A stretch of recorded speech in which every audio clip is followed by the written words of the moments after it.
হজ বোঝানোর জন্য ভৌগোলিক জ্ঞান থাকা জরুরি। হজের কাজ শুরু হয় কোন দিন থেকে? 8ই জিলহজ থেকে।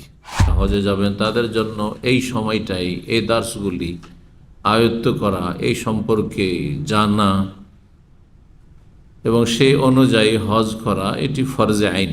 যারা এবছর হজে যাবেন না তাদের জন্য ফরজে কেফায়া, সুন্নাত, মুস্তাহাব। আসসালামু আলাইকুম ওয়া রাহমাতুল্লাহি ওয়া বারাকাতুহু। জ্ঞান অর্জন করা, দিন ইলম শিখা, এই ক্ষেত্রে ফরজে আইন। আর এবছর না শিখে আগামী বছর যখন হজে যাবেন তখন শিখলেও চলবে। কিন্তু যারা হজে যাবেন তাদের জন্য কিন্তু এই ইলম শিখা ফরজ। সেটা আপনি আমার কাছ থেকে শিখেন আর আপনি কিতাব থেকে শিখেন। যদি কিতাব থেকে শিখতে গিয়ে অনেক সময় বিভ্রান্তি হয়, ভুল বুঝে নেয় মানুষ, উচ্চারণে ভুল বুঝলো, ভাষায় ভুল বুঝলো, ভাব যেটি লেখক উদ্দেশ্য করে সেটা বুঝতে পারলো না, যার ফলে সরাসরি হজ সম্পর্কে শিখে যাওয়া কারো কাছ থেকে, যোগ্য ব্যক্তির কাছ থেকে শেখা, যাদের হজ সম্পর্কে ভালো জ্ঞান আছে। কারণ হজ সম্পর্কে দূরে থেকে সবগুলি জিনিস বোঝানো যাবে না। বেশ কিছু বিষয় রয়েছে, মিকাতগুলি গত সপ্তাহে যেমন আলোচনা হয়েছে। ভৌগোলিক জ্ঞান না থাকলে আপনি বুঝাইতে পারবেন যে মিকাতটি উত্তর দিকের না পূর্ব দিকের না দক্ষিণ দিকের, না পশ্চিম দিকের, তো তারপরে সোজা পশ্চিম না পশ্চিম উত্তর, পশ্চিম দক্ষিণ, ঠিক কিনা? কোন দিক থেকে আসছেন ওই হিসাবে আপনাকে বলতে হবে যে আপনার মিকাত কি, আমার মিকাত কি। বহু মাসলা মাসাইল রয়েছে, সেসব মাসলা মাসাইল বুঝার জন্য এবং সে সম্পর্কে বিশেষ করে ফতোয়া দেওয়ার জন্য, বলার জন্য, আলোচনা করার জন্য আপনার পার্থিব জ্ঞান থাকা জরুরি। যদিও প্রাথমিক স্তরে হোক, জ্ঞান থাকা জরুরি। তো কথা না বাড়িয়ে আজকের দ্বিতীয় পর্ব, এই আমাদের হজ প্রশিক্ষণের, তাতে আলোচনা করব দুটো বিষয় নিয়ে। একটি হচ্ছে হজের দৈনন্দিন কার্যক্রম। হজের দিনগুলিতে প্রতিদিনে যে কাজগুলি রয়েছে ধারাবাহিক, সে দিনগুলির কাজগুলি কি, এক এক দিনের কাজগুলি আলাদা আলাদা করে জেনে নেবেন যাতে মনে রাখতে সুবিধা। আর সেই হিসাবে আপনি করবেন। আপনার কাছে যে বই পুস্তক আছে অথবা পুস্তিকা আছে, পমফ্লেট আছে, সেখানে ওইভাবে কিন্তু সুন্দর সাজানো আছে। এটা বেশি সহজ। এমনি হজের পদ্ধতি বলা আর এক এক দিনের কাজ পৃথক পৃথক করে বলা এবং জানা, মনে রাখা, দুটোতে পার্থক্য রয়েছে। তো প্রতিদিনের কাজগুলি আপনি আলাদা আলাদা করে মনে রাখবেন, আজকের কাজ কি, কালকের কাজ কি, এইভাবে। কয় তারিখে গিয়ে শেষ হয়? 12তে শেষ করতে পারেন। আর যদি 13ই জিলহজ শেষ করেন তাহলে বেশি ভালো, বেশি উত্তম। দ্বিতীয় যে বিষয়টি সেটি হচ্ছে হজের আরকান, মানে হজের ভিত, স্তম্ভ কয়টি আর হজের অজেব কয়টি। এই আরকান যেগুলি ফরজ, ভিতগুলি, স্তম্ভগুলি, আর যেগুলি অজেব আর ফরজে কোনো পার্থক্য, সেগুলিও ফরজ। এই দুটো মিলিয়ে হচ্ছে সবগুলি ফরজ, কিন্তু দুটোতে পার্থক্য রয়েছে হুকুমের দিক থেকে। যখন আলোচনা করব বিস্তারিত তখন বলবো যে কি পার্থক্য। রোকন, স্তম্ভ হজের আর হজের অজেব, সেগুলিতে পার্থক্য কি। আর এছাড়া যা রয়েছে সবগুলি হচ্ছে কি সুন্নাত। বাকি যত কাজ রয়েছে হজ শুরু করার পরে তা হচ্ছে সুন্নাত। আর হজ শুরু করার আগে কিছু কাজ রয়েছে যেগুলি ফরজ, যেগুলিকে শর্ত বলা হয়। সেই শর্ত যদি আপনার কাছে পূরণ না হয়ে আসে তাহলে হজ ফরজ নেই, হজ ফরজ নেই, অথবা হজ শুদ্ধ হবে না, হজ শুদ্ধ হবে না। এই যে কথাগুলি এক একটি খুব সংক্ষেপে বললাম। হজ শুদ্ধ হবে না, কিছু কিছু মানুষ হজ করলেও শুদ্ধ হবে না, করাইলেও শুদ্ধ হবে না। আর কিছু মানুষ এমন আছে যাদের হজ শুদ্ধ তো হয়ে যাবে কিন্তু ফরজ আদায় হবে না। তাহলে এক একটা শাখা প্রশাখায় ঢুকলে তাহলে তখন আলাদা এলেমের প্রয়োজন। ওইভাবে আমরা এত বিস্তারিত আলোচনা করব না, সবগুলি আমাদের বিস্তারিত আলোচনা আছে। এই জন্য আমি গত সপ্তাহে কি বলেছি, যারা একবারে খুবই সংক্ষিপ্ত জানতে চান, হ্যাঁ, তাদের জন্য আলোচনা আছে। যারা মাঝামাঝি জানতে চান যে আমি অনেক বেশিও জানতে পারবো না আর আয়ত্ত করতে পারবো না, কিন্তু একেবারে কম নয়, মোটামুটি আমি জানবো ভালো, তাদের জন্য এই মাঝারি আলোচনা, এই যে আমাদের প্রশিক্ষণে যেগুলো আলোচনা হচ্ছে যেভাবে, যেই পরিমাণে, আর এর সাথে বিস্তারিত আলোচনা। হজের মাসাইলে শেষ নেই।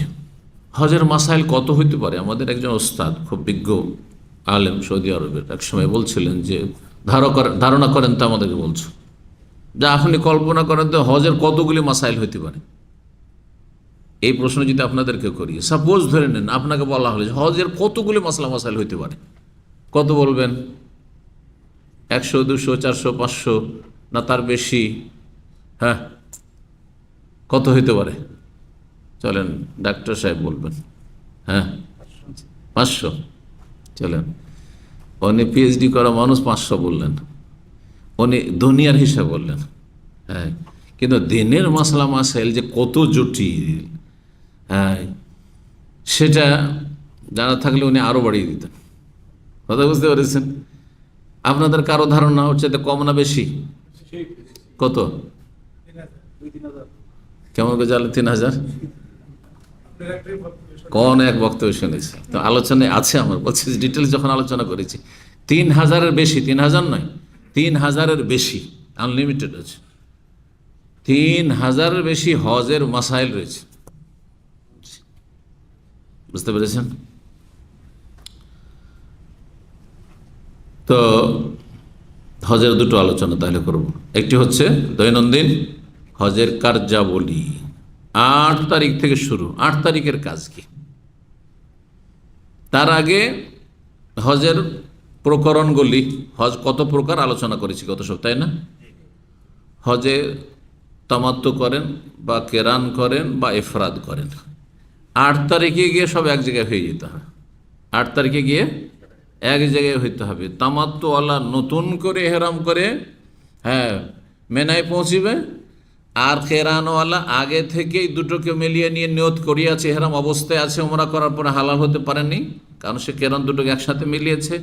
ইফরাদওয়ালা শুধু হজের নিয়ত করেছে, করে যখনই গিয়েছে এহরাম বেঁধে, তখন থেকে এহরাম বেঁধেই আছে, কিন্তু 8 তারিখে এই 3 শ্রেণীর হাজি সাহেব গিয়ে একই জায়গায় হাজির, একই পয়েন্ট, এক স্থানেও এবং একই কার্যক্রমে গিয়ে হাজির। এখন সব একই রকম কাজ করবে মোটামুটি। বুঝতে পারছেন? 8 তারিখে কোথায়? মেনায়। 9 তারিখে কোথায়?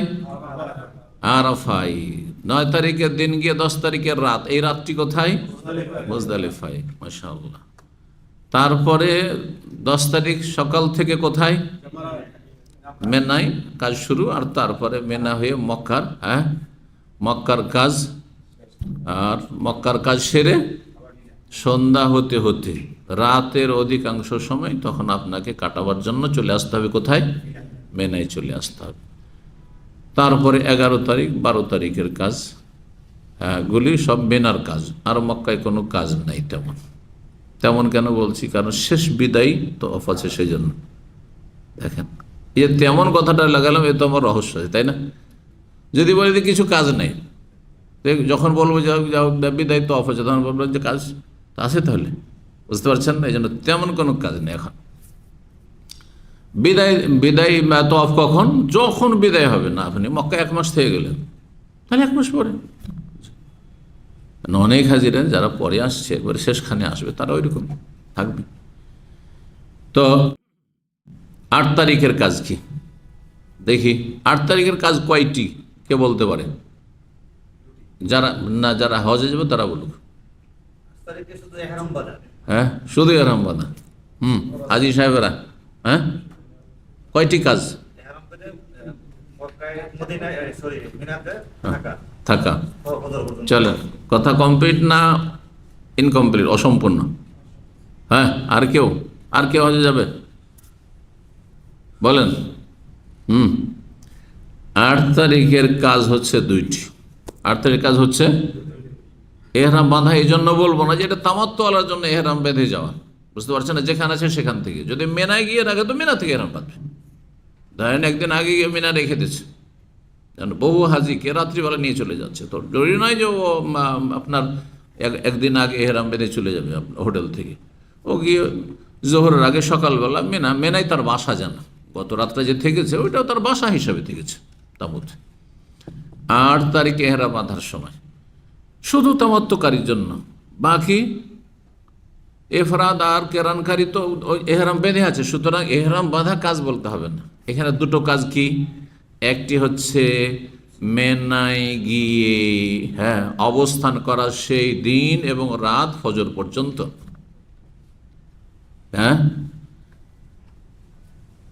সারাদিন থাকতে হবে। আর কি করতে হবে, ফজর পর্যন্ত, সূর্য ওঠা পর্যন্ত। সূর্য ওঠার পরে নবী সাল্লাল্লাহু আলাইহি ওয়াসাল্লাম এখান থেকে গিয়েছেন, এটিই সুন্নাত। আগে যদি নিয়ে চলে যায়, আজকাল যেহেতু ভিড় ভাড় থেকে আপনাকে বাঁচানোর জন্য রাত্রিবেলায় শুরু করে দিচ্ছে, তাহলে সেটা সুন্নতের খেলাফ হচ্ছে। কিন্তু বৃহৎ স্বার্থে ভিড়ে যাতে ফেসে না যান, কষ্ট না হয়, আর ভাগ করে দিয়েছে কোন তাঁবুওয়ালারাকে কখন যেতে হবে, সব কিন্তু ভাগ করে দিয়েছে সরকার থেকে আজকাল। যার ফলে সেখানে কোনো আর অপশন, এখতিয়ার থাকে না, আপনারও এখতিয়ার থাকে না। আপনি একা গেলে গিয়ে আপনি খেমা নিজের খুঁজে পাবেন না, আরাফাতে হয়রান হয়ে যাবেন। তো যাওয়ার আসল সময় হচ্ছে সূর্য ওঠার পরে 9 তারিখ। তাহলে 1 নম্বর কাজ কি বললাম, মেনায় সেই দিন এবং রাত অবস্থান করা।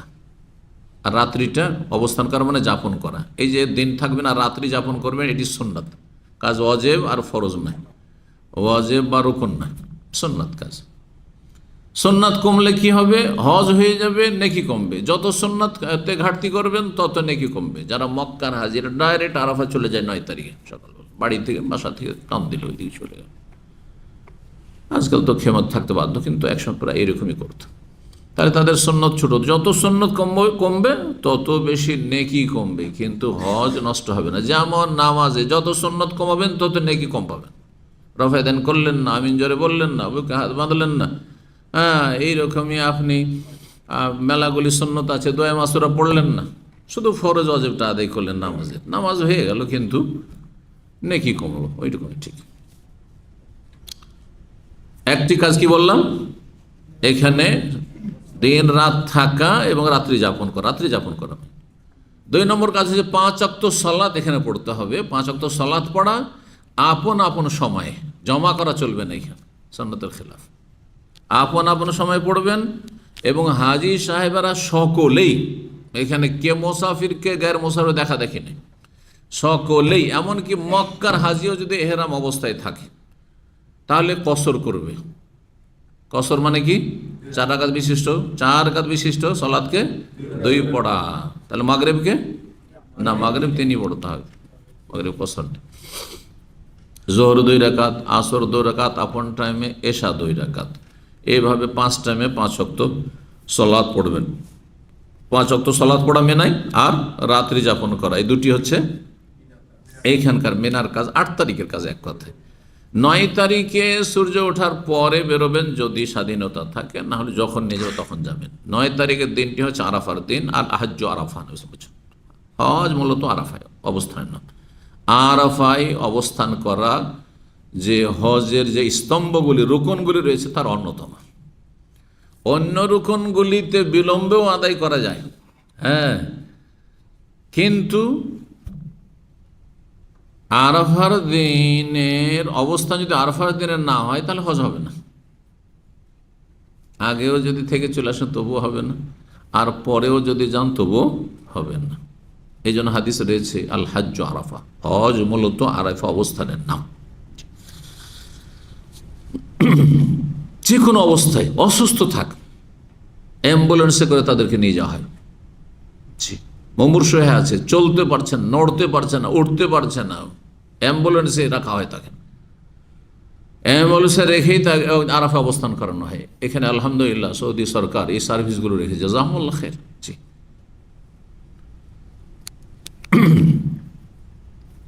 9 তারিখের আরাফার অবস্থানের কাজ। আরাফার যে কাজগুলো রয়েছে বিস্তারিত বলে সময় লেগে যাবে। আরাফায় গিয়ে করবেন কি, জোহরের আগে তেমন কোনো কাজ নেই, তবে আরাফার দিনের একটা দুনিয়ার পরামর্শ, সেটা হচ্ছে বেশি পরিমাণ খাওয়া দাওয়া করবেন না। ভিড় ভাড় বেশি, গ্যাদারিং বেশি, বাথরুমের লাইন থাকবে, বেশি খাবেন, বেশি পান করবেন, বেশি পেশাব পায়খানা চাপ হবে, তো আপনি সমস্যায় পড়বেন। পেট খারাপ হলে তো মহা বিপদে পড়ে যাবেন আপনি, বুঝতে পেরেছেন? যার ফলে খাওয়া দাওয়া খুব সীমিত করবেন, এমন খাবারগুলি খাবেন যেগুলোতে পেট কোনো রকম ডিস্টার্ব না হয়, পেট ঠিক থাকে। এই দিনটা হালকা একবার খেয়েও চলতে পারে। যা পাবেন ফ্রি খাওয়া শুরু করেন। ফ্রি অনেক পাওয়া যায়, আরাফাতে এত ফ্রি পাওয়া যায়, দুনিয়ার কোথায় এত ফ্রি পাওয়া যায়। আল্লাহর হারামও পাবেন না আপনি এত ফ্রি। সেজন্য ফ্রি ফেলেই খেতে থাকবেন, এই কাজ করবেন। এটা পার্থিব পরামর্শ হাজিদের। জি। আর তারপরে আসল কাজ শুরু হবে আরাফায়। জোহর আসর জমা পড়বেন, জমা তাকদিম, মানে জোহরের সময় আসর পড়বেন, জমা করবেন, কসর করবেন। জোহর 2 রাকাত, আসর 2 রাকাত। আবার বলছি, হজে যারা থাকবেন, হজ অবস্থায় থাকবেন, মক্কার হন, মেনার হন, আশেপাশের হন, দূরের হন, মেলা দিন আগে এসেছেন, মকিম হয়ে গেছেন, এইসব কথা চলবে না। আপনার জন্য জমা, আপনার জন্য কি কসর। এই জন্য অনেক আইম্মাই কেরামগণ বলেছেন, ইমাম মালিক রাহমাহুল্লাহ, অনেক আইম্মাই কেরামদের মত হচ্ছে যে হজের অবস্থায় যারা থাকবেন তারা সফরের কারণে কসর করছেন না, জমা করছেন না, তারা করছেন এবাদতের কারণে, মানে হজ এর এবাদতের কারণে, নসকের কারণে। বুঝতে পেরেছেন কেন এই কথা বলি? এই জন্য যে নবী সাল্লাল্লাহু আলাইহি সাল্লাম যে বিদায় হজ করেছেন তাতে মক্কার লোকেরাও ছিল, মেনার আশেপাশের লোকও ছিল। তাদেরকে এই কথা বলেননি যে তোমরা স্থানীয় লোক, তোমরা আমার সাথে হজে থাকলো, তোমরা পূর্ণ নামাজ পড়ো, বলেছেন? কিন্তু মক্কা বিজয় যখন এসছেন 8 তারিখে, 8ম হিজরিতে, তখন নবী করিম সাল্লাল্লাহু আলাইহি সাল্লাম বলেছেন, মক্কা বিজয়ের পরে যখন ইমামতি করলেন তখন বলি, আহলা মক্কা, এই মক্কার লোকেরা, আতিম্মু সালাত, আমি নামাজ পড়াবো, আমি মুসাফির, মদিনা থেকে এসেছি, আমরা 2 রাকাত পড়ে সালাম ফেরত, তোমরা তোমাদের নামাজগুলি পূর্ণ করে নিও আমাদের সালাম ফেরার পরে। বুঝতে পেরেছেন? কিন্তু মক্কার লোক যদি খেদমতে থাকেন, অনেকে খাদেম, খেদমত করছে, সার্ভিস দিচ্ছে, বাসের ড্রাইভার অথবা এমনি খাবার দাবার হোটেলে কাজ করছে, তারা আরাফাতে, মেনাতে, তারা কসর করতে পারবে না? পারবে না। মক্কার লোক তারা মুকিম এবং তারা হজেও নেই। বুঝতে পেরেছেন? এই জন্য বাংলাদেশ থেকে হাজির আসিয়া তাদের মজহাবের অন্ধ অনুকরণে তারা এইখানে বাড়াবাড়ি করা আর হয়।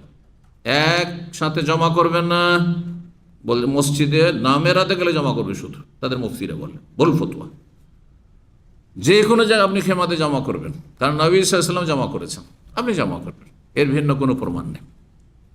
এখানে যুক্তিতে মুক্তি খুঁজলে হবে না। আর নবী সাল্লাল্লাহু আলাইহি ওয়াসাল্লাম কসর করেছেন, আমার 15 দিন হয়ে গেছে, হানফি মাযহাব 15 দিন হয়ে গেলে মুকিম হয়ে যায় মক্কায়, না, আপনি কি করবেন? মুকিম আর মুসাফিরের কোনো পার্থক্য এখানে। আপনি হজে আছেন, ইহরাম অবস্থায় আছেন, আপনি কসর করুন, কসর এবং জামা। জোহরের সময় পড়া হয়ে গেল, জোহর আসর পড়া হয়ে গেল, এই সন্ন্যতগুলি নবী সাল্লাল্লাহু আলাইহি ওয়াসাল্লাম পড়েননি। সুতরাং সন্ন্যত না পড়ে উত্তম, কিন্তু কেউ যদি নফল পড়ে, পড়তে পারে, অসুবিধা নেই। এবাদতবন্দি করতে পারে, মোবারক জায়গায় নামাজের ইবাদত করতে পারে, দোয়ার ইবাদত, জিকির আজকার, যে কোনো তেলাওয়াত সবই করতে পারে। এখন সূর্য ডোবা পর্যন্ত আজকাল বড় দিন, লম্বা সময়, 6 ঘন্টা মোটামুটি সময় পেয়ে যাবেন হয়তো।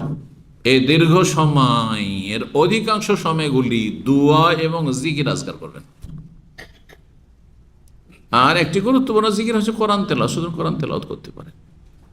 মাঝখানে ঘুমাতে পারবেন, যদি ক্লান্তি লাগে, ঘুম আসছে, একটু ঘুমিয়ে নেন, অসুবিধা নাই। কিন্তু উত্তম হচ্ছে যে ঘুমাইতে হলে জোহরের আগে আগে একটু ঘুমিয়ে নেন, রেস্ট করে নেন, আর জোহর আসর পড়ে নিয়ে মাগরিব পর্যন্ত দোয়া করতে থাকেন। যত আপনার সন্ধ্যা লেগে আসবে তত দোয়া কবুলের সময় আরও বেশি ঘনিয়ে আসছে। সুতরাং আপনি 4টা, 5টা, 6টা এই সময়ে আপনি অলসতা করবেন না, কঠোর পরিশ্রম করে দোয়া করবেন, জিকির আজকার করবেন, আল্লাহকে ডাকবেন, কান্নাকাটি করবেন। সূর্য ডুবিয়ে দিতে হবে। এখানে কি করতে হবে? সূর্য অস্তমিত করা ওয়াজিব, আরাফায় অবস্থান রুকন ফরজ, আর সূর্য ডুবিয়ে দেওয়া ওয়াজিব। ওয়াজিব আর ফরজে পার্থক্য কি বলে দিতে হলে একটু, যদি রুকন ছুটে যায়, স্তম্ভ ছুটে যায়, যেন আরাফায় গেলেন না, তাহলে হজই হবে না, 9 তারিখে আরাফা না গেলে। আরাফায় গেলেন কিন্তু সূর্য ডুবার আগেই চলে আসলেন, আপনি সূর্য ডুবতে যাচ্ছে আগে আপনি আরাফার বর্ডারতে বেরিয়ে চলে আসলেন, তাহলে অজেব ছুটে গেল, দম দিতে হবে, দম দিয়ে একটা কোরবানি জবাই করে ঘাটতি পূরণ করতে হবে, মক্কার ফকির মিসকিন খাওয়াইতে হবে। আপনিও খেতে পারবেন না, আর আপনি মক্কার লোক ছাড়া আপনি জেদ্দার লোক, বাইরের লোকও খাওয়াইতে পারবেন না, নিজে বহন করে নিয়ে যেতে পারবেন না, এখানে নিয়ে আসতে পারবেন না। এই হচ্ছে দম। কিন্তু তামাত্তর কোরবানি যে আপনার হজের কোরবানি, এটা আপনি খেতে পারেন, এখানে আপনি আসতে পারেন, ওখানে জবাই হইতে হবে, কিন্তু আপনি নিয়েও আসতে পারেন, খেতে পারেন, দেশেও পাঠাইতে পারেন, সমস্যা নেই। 9 তারিখে কাজ হয়ে গেল। সূর্য যখন ডুবে গেল কি করবেন? মুজদালিফা আসবেন। এই রাতটি মুজদালিফা, লাইলাতুল মুজদালিফা, মুজদালিফা এই রাত কাটাবেন। মুজদালিফা এসে মাগরিব এশা জমা করবেন। মাগরিবের কসর নাই, কিন্তু জমা আর এশা কসর করবেন। এশা 2 রাকাত পড়েন, 3 2 5 রাকাত, ঠিক না? এই জমা হচ্ছে তাখির, বিলম্বের। আর ওখান থেকে আস্তে আস্তে অন্ধকার হয়ে গেল, এশার সময় মাগরিব পড়ছেন। রাস্তায় যদি দেখেন যে অর্ধেক রাত পার হয়ে চলে যাচ্ছে, রাত 11টা 12টা পার হয়ে চলে যাচ্ছে, রাত 1টা 2টা হয়ে যাচ্ছে, ফেঁসে গেছেন ভিড়ে, ট্রেনে সাধারণত হবে না, যারা ট্রেনে যাবেন, কিন্তু আজকাল ট্রেন সার্ভিস ভালো আছে আপনার, মেট্রো। আর যদি বাসে আসেন, আল্লাহ আকবার, একবার তো আমার সূর্যই উঠে গেছে মুজদালিফার বাইরে, নিরুপায়। আমার কোনো একটা হজে এমন এরকম হয়েছিল, এইখান থেকে নামাও ঠিক গেছিল, কিছু করার নেই। যখন দেখলাম যে একবার ভোর রাত হতে চলেছে তাড়াতাড়ি করে, তখন এসে রাস্তাতে বাস জ্যামে থেমে আছে, পাশে কোনো জায়গায় আমরা তখন নেমে এশাটা পড়ে ফেললাম, মাগরিব এশা পড়ে ফেললাম, জমা করলাম, পড়ে নিলাম। যে অবস্থায় সে অবস্থা, এটা নিরুপায়ের জন্য। তাহলে তখন আর মুজদালিফা অপেক্ষা করে আপনি ফজর করবেন না, বা দিন যেন না হয়ে যায়, আসতে পারছেন, হাঁটতে পারেন তো অসুবিধা নেই। হয়ে গেল। তাহলে 10 তারিখে রাত এখানে যাপন করবেন। এই রাতে বেতর পড়বেন কিনা? হাদিসে হাও নেই, নাও নেই। ফজরের সুন্নাত পড়বেন কিনা? হাও নেই, নাও নেই। কিন্তু নবী সাল্লাল্লাহু আলাইহি ওয়াসাল্লাম সফরে এই ফজরের 2 রাকাত সুন্নাত ছাড়তেন না, হাদিস আছে, যার ফলে পড়ে নেওয়াটাই বেশি ভালো। বেতর অত্যন্ত গুরুত্বপূর্ণ, কিছু ওলামাদের কাছে তো ওয়াজিব পর্যন্ত, যেমন হানাফি মাযহাব ওয়াজিব, কিন্তু যদি সুন্নাতে মুআক্কাদা অন্য সুন্নাতের চাইতে বেশি তাকিদপূর্ণ সুন্নাত, এই জন্য বেতরটাও কমপক্ষে 1 রাকাত পড়ে নেবেন, এটা সতর্কতা। কিন্তু কেউ না পড়লে তাকে গুনাহগার বলা যাবে না, ইজতিহাদ মাসলাই দ্বিমত রয়েছে। তারপরে শুয়ে যাবেন। এখানে তাহাজ্জুদ আর জিকির আজকার ওইসব করার কোনো প্রয়োজন নাই, দোয়া না, রাত্রে দোয়া নাই, ফজর পর্যন্ত শুয়ে যাবেন। তারপরের দিন অনেক কাজ আছে, রেস্ট করুন। এখানে রাত কাটানোটাই ইবাদত, আপনি রাত্রে ঘুমাবেন, থাকবেন, এটি হচ্ছে ইবাদত আপনার। তারপরে যখন ফজর হয়ে আসছে, ফজর আউয়াল ওয়াক্তে পড়ে নিয়ে আর তারপরে ফরসা হওয়া পর্যন্ত দোয়া, এই সময়টাই দোয়া কবুল হয়। এই সময় মুজদালিফায় দোয়া কবুল হয়। কোন সময়? ফজর পড়ে নিয়ে, হাত্তা আসফারা জিদ্দান, নবী সাল্লাল্লাহু আলাইহি ওয়াসাল্লাম ফরসা করে দিলেন, কিন্তু সূর্য উঠাবেন না। 8 তারিখে পার্থক্য, 8 তারিখে সকালে, 8 তারিখের পরে 9 তারিখে সকালে আরাফার দিনে যখন বেরিয়েছিলেন কোত্থেকে, মেনা থেকে, তখন সূর্য উঠার পরে বেরোনো সুন্নাত। আর মুজদালিফা থেকে যখন বেরোবেন তখন সূর্য উঠার আগে বেরিয়ে যাওয়া, ফরসা হওয়ার পরে ফজরটা পড়ে নিয়ে বেরিয়ে যাওয়া হচ্ছে সুন্নাত। জি। আর তারপরে এসে 10 তারিখ দিন হয়ে গেল, তাই না? তাহলে 9 তারিখ কাজ শেষ, 9 তারিখের দিন গিয়ে 10 তারিখে রাতের কাজ শেষ হয়ে গেল। এখন থাকলো কিসের কাজ? হ্যাঁ, 10 তারিখ। আর 10 তারিখে কয়টি কাজ? সবচেয়ে বেশি কাজ কিন্তু 5টি, কমপক্ষে 4টি। যদি আপনি প্রথম যখন গিয়েছেন আর হজ্জে কেরান বা হজ্জে এফরাদ করছেন, তাহলে আপনি যদি সাই করে, একটি সাই যথেষ্ট। কেরানে যেহেতু দুটো একসাথে নিয়ত করেছেন, আর এফরাদ শুধু যেহেতু হজ করছেন, সুতরাং একটি সাই যথেষ্ট। প্রথম যখন গিয়েছিলেন তওয়াফে কুদুমের সাথে, তখন যদি সাই করে থাকেন তাহলে হালকা করে রেখে দিয়েছেন, একটি সাই যথেষ্ট। আর হজে তামাত্তু আপনারা যেহেতু করবেন, সুতরাং প্রথম যে সাই করেছেন সেটা উমরার ছিল, উমরা সেপারেট হয়ে গেছে তাওয়াফের সাথে, এখন আপনাকে তাওয়াফের পরে সাই করতে, তাহলে 5টি কাজ করতে হবে। ধারাবাহিক করা যেভাবে এসেছে হাদিসে, এটি উত্তম, অজেব ফরজ নয়, এতে দমও লাগবে না, গুনাহগারও হবেন না। আগে পরে হলি, ওই দিনে বহু সাহাবায়ে কেরাম বারবার করে বিভিন্নভাবে জিজ্ঞাসা করছেন। কেউ বলছে এটা আগে করে দিয়েছি, কেউ বলছে এটা পরে করে দিয়েছি, এটা আগে করতে হতো এটা করে ফেলেছি। সেই দিন যা জিজ্ঞাসা করা হয়েছে, কুদ্দিমা ওয়ালা উখির, হাদিস আছে, আগে করেছে কেউ পরে করেছে, এটা করতে হতো এটা করে ফেলেছি, উল্টো পাল্টা করেছি। নবী সাল্লাল্লাহু আলাইহি ওয়াসাল্লামের একটি শুধু জবাব ছিল কি, ইফআল ওয়ালা হারাজ, বাকি কাজগুলো করতে থাকো, কোনো আপত্তি নেই, কোনো অসুবিধা নেই, কোনো গুনাহ নেই। বুঝতে পারছেন? কিন্তু তরতিব, সিরিয়াল, সুন্নতি সিরিয়ালটি শুনে রাখেন।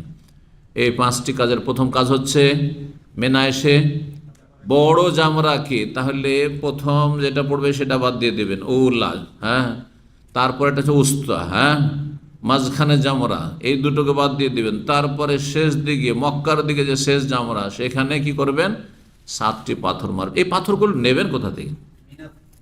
অধিকাংশ হাজিরা মনে করে যে মুজদালিফা থেকে পাথর নিতে হবে, এমন সেখানে ভুল করে যে প্রথম মুজদালিফা এসে ও মাগরিব আর এশা পড়বে কেন, ফরজে আছে, লেট হয়ে যাচ্ছে, আগে এসে পাথর, হ্যাঁ, কোড়ানো শুরু করে, পাথর কোড়ানো শুরু করে। আর একদিনে শুধু 7টি নয়, ওই যে 13 তারিখ পর্যন্ত 70টি, 13 তারিখ পর্যন্ত মারলে কতটি লাগবে?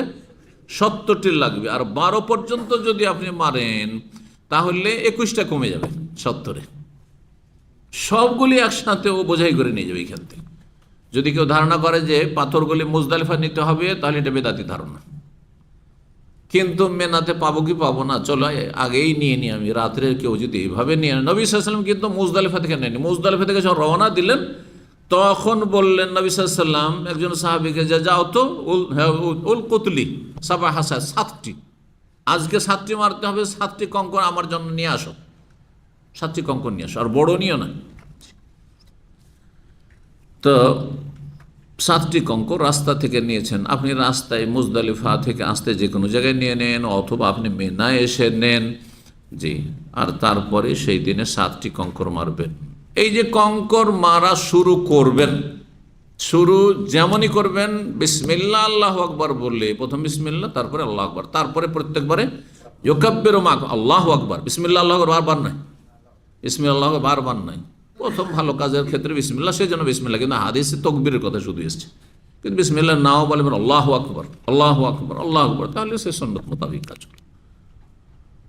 যখন এই পাথর মারা শুরু করলেন প্রথম কঙ্কর, তখনই আপনার লাব্বাইক বন্ধ, আর লাব্বাইক পড়া যাবে না। এরপরে যদি কেউ লাব্বাইক আল্লাহু লাব্বাইক পাথর মেরে আসছে, হ্যাঁ, বা যাচ্ছে মক্কা, লাব্বাইক আল্লাহু লাব্বাইক, তাহলে সে বেদাত করলো, বাড়িয়ে দিল, বেদাত করলো।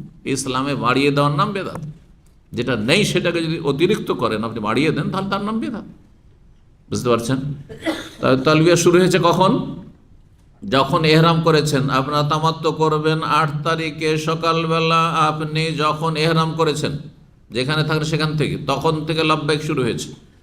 8 তারিখের দিন বললেন, তারপরে রাত বললেন, তারপরে তালবিয়া পাঠ করতে থাকেন। আপনি যেখানে তাঁবুতে আছেন সেখানে রাস্তাঘাটে বেশি বেশি বলেন। 9 তারিখে বললেন, তারপরে 9 তারিখের পরে 10 তারিখ মুজদালিফায় তালবিয়া পাঠ করতে থাকেন, 10 তারিখে সকালেও পাঠ করতে থাকেন। কতক্ষণ পর্যন্ত? যতক্ষণ এসে বড় জামরাকে পাথর মারা শুরু না করেছেন। আর বলবেন না তালবিয়া। জি, কয়টি কাজ হলো? একটি কাজ হয়েছে সিরিয়ালে, এটি হচ্ছে প্রথম কাজ। তারপরে 2 নম্বর কাজ, যদি নিজ হাতে কোরবানি করেন তাহলে কোরবানিটা করে নেন, এটা হচ্ছে তরতিব। আর যদি কাউকে ওকিল বানিয়ে দেন, ব্যাংকে জমা করে দিয়েছেন, যেমন করছেন, হ্যাঁ, অনেকেই, বা কোনো ভাইকে দিয়ে দিয়েছেন যে আমার কোরবানিটা করো, বিশ্বস্ত আপনার মক্কাইকে পরিচিত আছে, তাহলে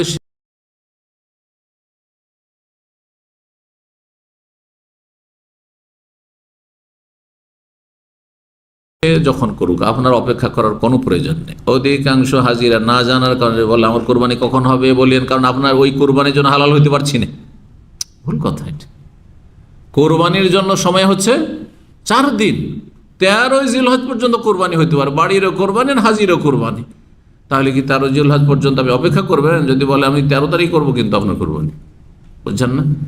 সেই জন্য ব্যাংকওয়ালা কাউন্টারে বাঙ্গাল বুঝায়, সবার কাগজে লিখে দেয়, ওই যে আপনি কি সারা সকাল 10টা, সকাল 10টা, সকাল 9টা। হ্যাঁ, আমি যে কানাকে সব হাইকোর্টে দেখিয়েছি। কারণ আপনি বুঝবেন না, যে যদি বলে যে এটা তরতিব নেই, বলবে যে না, মানি না, আমার কথা মানতেও এবার এক সময় কষ্ট লাগবে, যে বেদাত করে অভ্যাসে, তাই না? তো ওর কথা কি মানবে না? তো যাই হোক, 1 নম্বর কাজ হয়ে গেল পাথর মারা। 2 নম্বর কাজ কোরবানি করা, যদি নিজ হাতে কোরবানি করেন। আর তারপরে, হ্যাঁ, যদি নাই করেন সেটা নিজের হাতে দিয়ে দিয়েছেন কাউকে, হয়ে গেছে কাজ, আপনার দায়িত্ব শেষ, আপনি এই পাথর মারার পরে মাথা মুন্ডন করতে পারবেন। মাথা মুন্ডন করা উত্তম, মাথার চুল ছোট করলে পুরো মাথা দিয়ে ছোট করতে হবে। বোঝা গেছে না? 2 নম্বর কাজ হলো মাথা, 3 নম্বর কাজ মাথা মুন্ডন হয়ে গেল। মাথা মুন্ডন যখন হয়ে গেল তখন আপনি প্রাথমিক হালাল হয়ে যেতে পারলেন। পাথর মেরে মাথা মুন্ডন মানে আপনি প্রাথমিক হালাল হয়ে গেলেন। এখন আপনার জন্য আতর, সুগন্ধি, আর তারপরে আপনার কি করা, এহরামের কাপড় খুলে আপনার সেলাইকৃত কাপড় পরা, এহরাম অবস্থায় যেসব নিষিদ্ধ ছিল সব জায়েজ, একমাত্র একটি জিনিস শুধু জায়েজ না, সেটা এই স্ত্রী সহবাস জায়েজ না, কারণ প্রাথমিক হালাল হয়েছে না, এটা তাহাল্লুল আউয়াল। এই 3টি কাজের পরে 4 নম্বর কাজ হচ্ছে বাইতুল্লাহ গিয়ে তাওয়াফ করা। সেই সময় এহরাম পরিবর্তন করে পরিষ্কার পরিচ্ছন্ন হয়ে যদি যেতে পারেন তাহলে ভালো, কিন্তু অনেক সময় এদিকে চলে এসছে অনেকটা এগিয়ে মক্কার দিকে, আবার যদি ফিরে তামুর দিকে যায়, মেনার দিকে, তাহলে এখান থেকে আবার ঘুরে গিয়ে যেতে যেতে আমার মুশকিল হয়ে যাবে, রাত্রে আসা মুশকিল হয়ে যাবে আমার তোয়াফ আসাই করে। সেজন্য সেখান থেকে চলে গেলেন আর এহরামের কাপড়ে আপনি তোয়াফ করলেন, কোনো দোষ নেই, জায়েজ আছে। আপনি নিয়ত করেন যে আমি এখন প্রাথমিক হালাল হয়ে গেছি। প্রাথমিক হালাল মানে আপনার এহরাম খুলে ফেলতে হবে এটা জরুরি নয়, আপনার অন্তর থেকে খুলে ফেলতে হবে যে আমি প্রাথমিক হালাল হয়ে গেছি। এবার বুঝতে পেরেছেন? বাইতুল্লাহকে করবেন কি? তওয়াফ করবেন। এই তওয়াফকে কি বলা হয়? হাদিসের ভাষায় ইফাজা, ফিকহার ভাষায় জিয়ারা। এর আর একটি নাম হচ্ছে ফরজ তওয়াফ, আর একটি নাম হচ্ছে রুকুন তওয়াফ, আর একটি 5 নম্বর নাম হচ্ছে তওয়াফুল হজ, হজের তওয়াফ। কারণ এটি হজের যেহেতু ফরজ সেজন্য তওয়াফুল হজ। 5টি নাম, একই জিনিসে 5টি নাম। এইরকমই সলাতুল দুহা, সলাতুল ইশরাক, একই নামাজের 2টো নাম। এর বুঝতে পেরেছেন?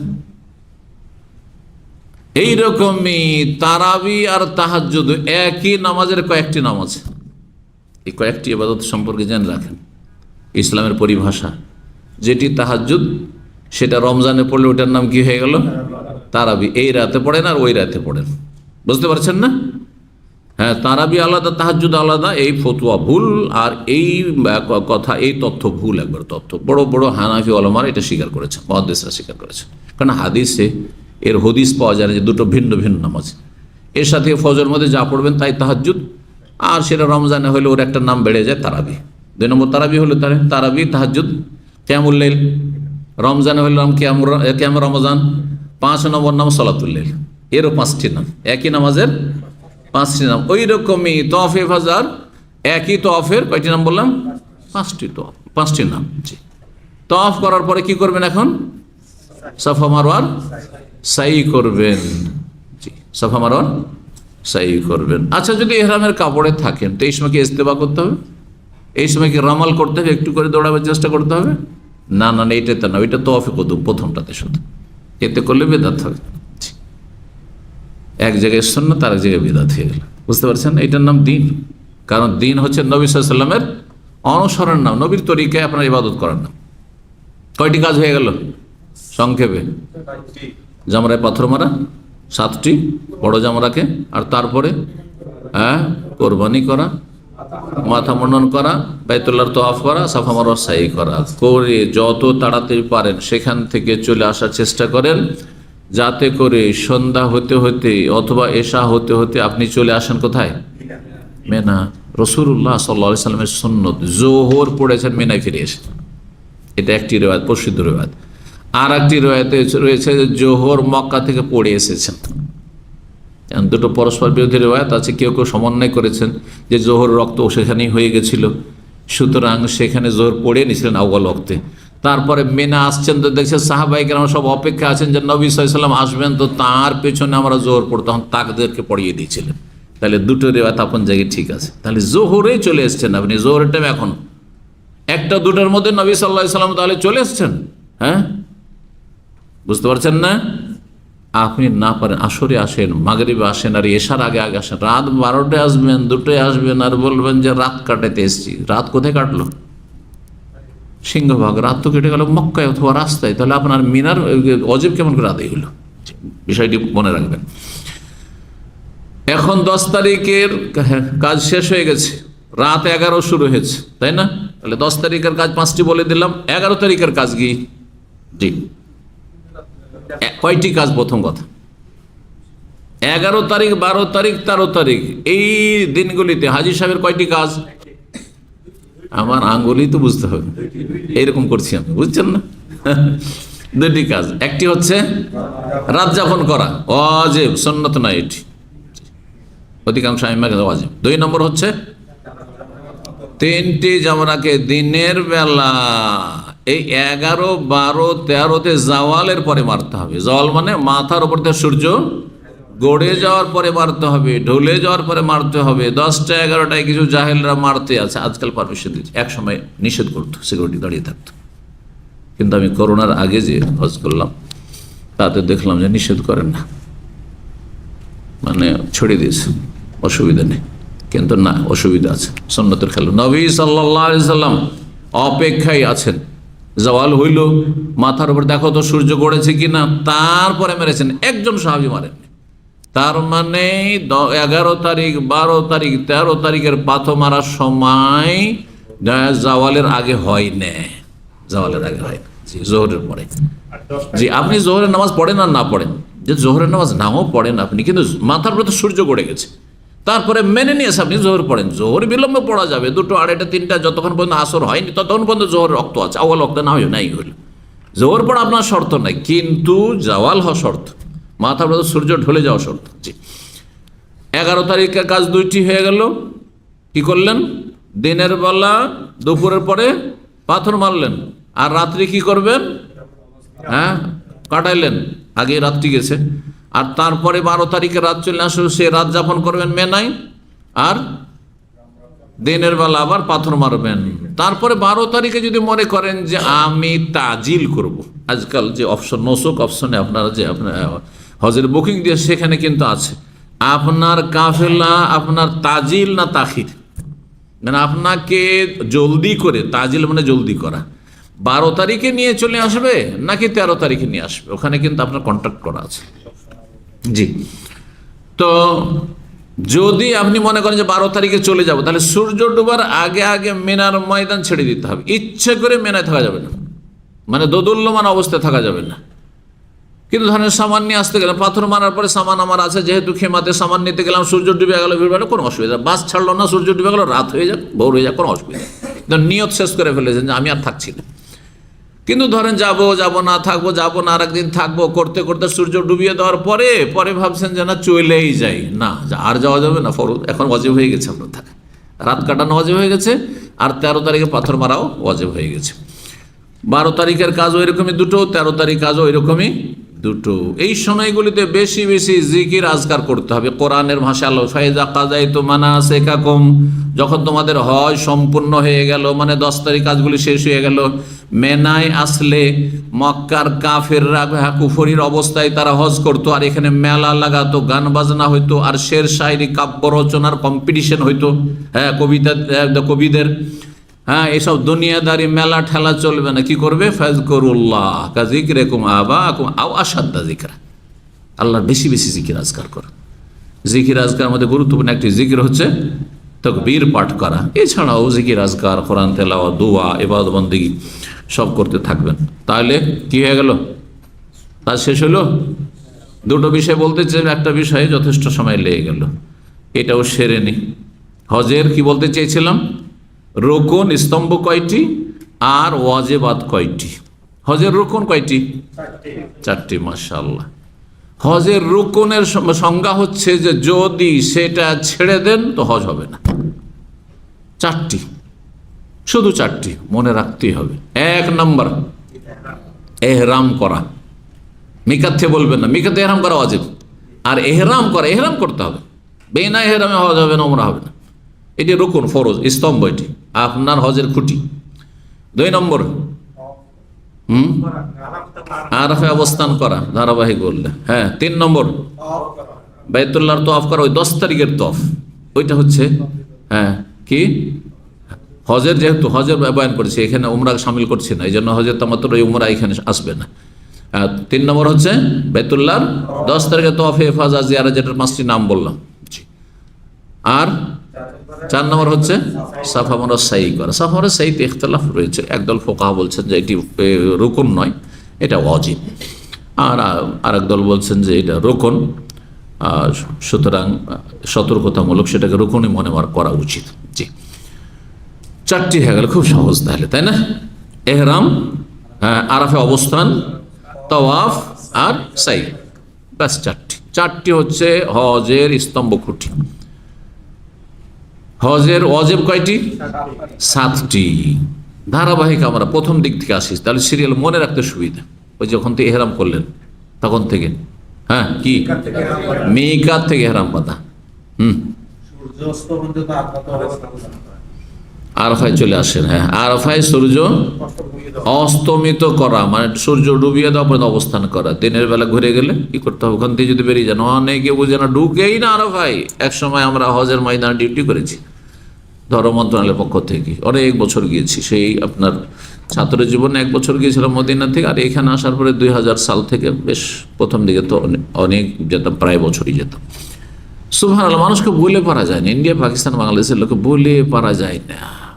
মাইক নিয়ে বলে যে আল্লাহর রাস্তায় আপনার একটু ভিতরে ঢুকেন, বর্ডারের বাইরে আছেন, এই সীমানার বাইরে আছেন, ঢুকেন, এই যে দেখেন লেখা আছে এইখানে, হ্যাঁ আরাফা এন্ড, হ্যাঁ আরাফা শেষ, ঢুকেন না, ঢুকবে না মানে ও ভিড়কে এড়িয়ে বাইরে, মানে এদিকে আগে থেকে রেডি থাকছে বের হওয়ার, হজই হবে না। জি, তো যাই হোক, কি বলছিলাম? 2 নম্বর, হ্যাঁ, ওয়াজিব হচ্ছে আরাফায় সূর্য ডুবিয়ে দেওয়া। 3 নম্বর হচ্ছে মুজদালিফায় রাত যাপন করা। জি, একমাত্র নারী আর শিশুদের জন্য ছাড় রয়েছে, অর্ধেক রাত পর্যন্ত চলে যেতে পারে। হ্যাঁ, 4 নম্বর, একটু সিরিয়াল চলেন, সকালবেলা গিয়ে, হ্যাঁ, কঙ্কর শুরু হচ্ছে, তো কঙ্কর নিক্ষেপ করা। কয় নম্বর হইল? 4 নম্বর হলো কঙ্কর নিক্ষেপ করা। 5 নম্বর, এই আইয়ামে তাশরিকের রাতগুলি কোথায় কাটানো? মেনায় কাটানো। এই যে 10 তারিখের দিন গিয়ে রাতে আসলেন, তারপরের রাতটা কমপক্ষে 2 রাত আর 3 রাত করতে পারলে ভালো। জি, তারপরে হ্যাঁ, মেনা কোরবানি এখানে সামিল নয়। হ্যাঁ, মাথা মুন্ডন করা ছেড়ে দিয়েছেন, মাথা মুন্ডন করা। হ্যাঁ, তারপরে মাথা মুন্ডন অথবা ছোট করা, যে দুটোর একটা। আর এই বিদায় তওয়াফ করা, কয়টি হলো? 7টি হয়ে গেছে না? 7টি হয়েছে। আর 1টি কার জন্য? যারা হজে তামাত্তু অথবা কেরান করবেন তাদের জন্য। এই জন্য এটা লেখকগণ উল্লেখ করেননি, সেটা দিয়ে 8টা পূরণ, সেটা হচ্ছে কোরবানি করা। সব হাজিদের জন্য নয়, সেই জন্য সেটা উল্লেখ করেনি, তার আলাদা করে উল্লেখ করেছেন, ওয়াজিবের মধ্যে শামিল করেননি। আর আরেকটি কারণ হচ্ছে যে এই কোরবানি বাধ্যতামূলক না, কোরবানির আরেকটা অপশন আছে। সেটা কি?